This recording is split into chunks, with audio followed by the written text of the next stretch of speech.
हाय मैत्रिणींनो, तुम्ही garlic bread किंवा गार्लिक बटर हे केलेलं आहे का? ते सुद्धा अगदी सोप्या पद्धतीने. तर मी आज गार्लिक ब्रेडसुद्धा बनवलेला आहे. तर चला रेसिपीला सविस्तर सुरुवात करूया. त्यासाठी मी एक मोठा चमचा तडका कढईत तूप घेतलेला आहे आणि तूप गरम झालं का 4 ते 5 पाकळ्या मी मोठ्या लसणाच्या टाकलेल्या आहेत. ते व्यवस्थित चांगलं तळून घ्यायचं आहे. हा लसूण जो आहे ना तो एकदम गोल्डिश करायचा आहे. बघा त्याच्यातल्या पाकळ्या फुटायला लागलेत, एवढं ते तळून घ्यायचे चांगल्या. त्या पाकळ्या तळलेल्याच आहेत, तर थोडंसं गार करायला ठेवू. ते तूप गार होईपर्यंत एकदम गोल्डन पाकळ्या होते त्याच्या. आणि ह्याच्यात मी आईस क्यूब घेतलेत आणि त्याच्यात तूप घातलेले एक मोठा चमचा. हे हातानेच असं हे करून घ्यायचं आहे, फिरवून घ्यायचं आहे. आणि हे जे आपण गरम केलेलं आहे लसूण पाकळ्या आणि तूप ते त्याच्यात टाकायचे. एवढा खमंग वास सुटलेला आहे तुपाचा आणि लसणाचा. वा वा वा वा. आणि आता माझ्याकडं बीटर आहे, ते मी ह्याच्यातून फिरवणार आहे. का तर ह्या लसूण पाकळ्या आणि तूप एकजीव करण्यासाठी, सर्व त्याला खमंग वास. आणि एक चिमूटभर मीठ टाकलेलं आहे मी, ते शूट झालेलं नाही आहे. थोडंसं चिमूटभर मीठ टाकायचं आहे ह्याला. आणि हे आईस क्यूब जोपर्यंत वितळत नाही तोपर्यंत हे फिरवत राहायचे.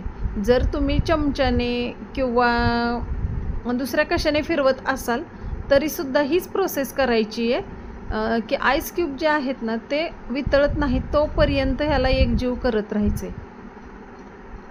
आता मी बीटर ह्यामुळे घेतलेलं आहे की ह्याच्यात लसूण पाकळ्या थोड्याशा बारीक झाल्या तरी चालतंय, स्मॅश झाल्या तरी चालतंय. आणि हे एवढं हलवून घ्यायचं आहे फिरवून की ते सर्व थंड तूप आणि गरम केलेलं लसूण पाकळ्या टाकून ते तूप, आता ह्याच्यातून जे ते आईस क्यूबचं पाणी होतं ते बाजूला निघतंय. आणि आपलं हे गार्लिक बटर तयार झालेलं आहे.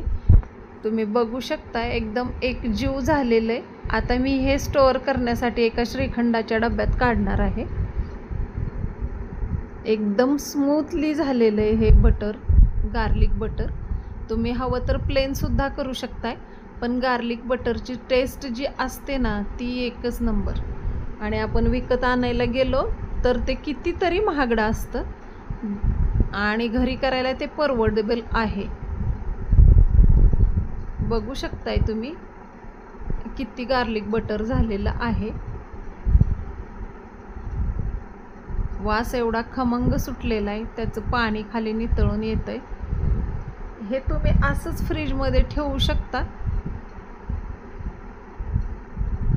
पाहिजे तेव्हा वापरू शकता.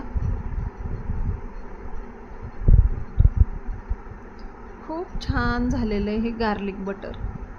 आपण बघा मॉलमध्ये गेल्यानंतर त्याच्या प्राईस किती असतात हे तुम्हाला पण माहीत आहे. आणि मी जे केलेलं आहे ते तुपापासूनच केलेलं आहे, बघू शकताय तुम्ही. आता ह्याच्यापासून मी ब्रेड पण, गार्लिक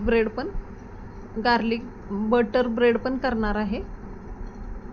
तर मी 2 ब्रेडच्या स्लाइस घेतलेत आणि त्याला हे एकदम जास्त क्वांटिटीत लावून घेणार आहे.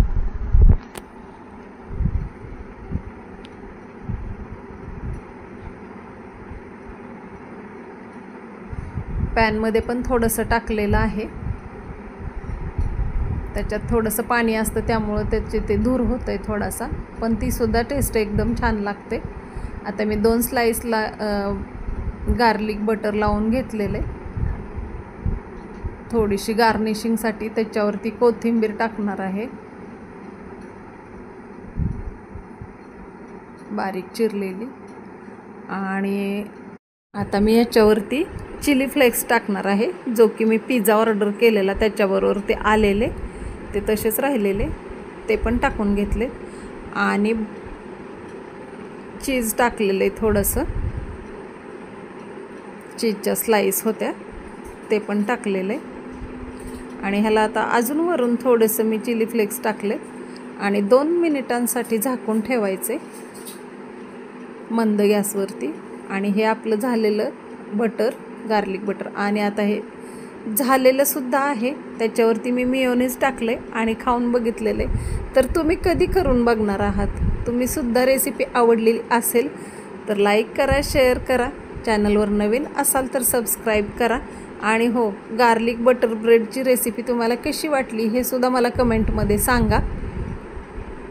भेटूया अशा छोट्याशा रेसिपीत, जी की आजची फरमाईश आमच्या शिवांशची होती, त्याला ते आवडत होतं म्हणून केलेलं.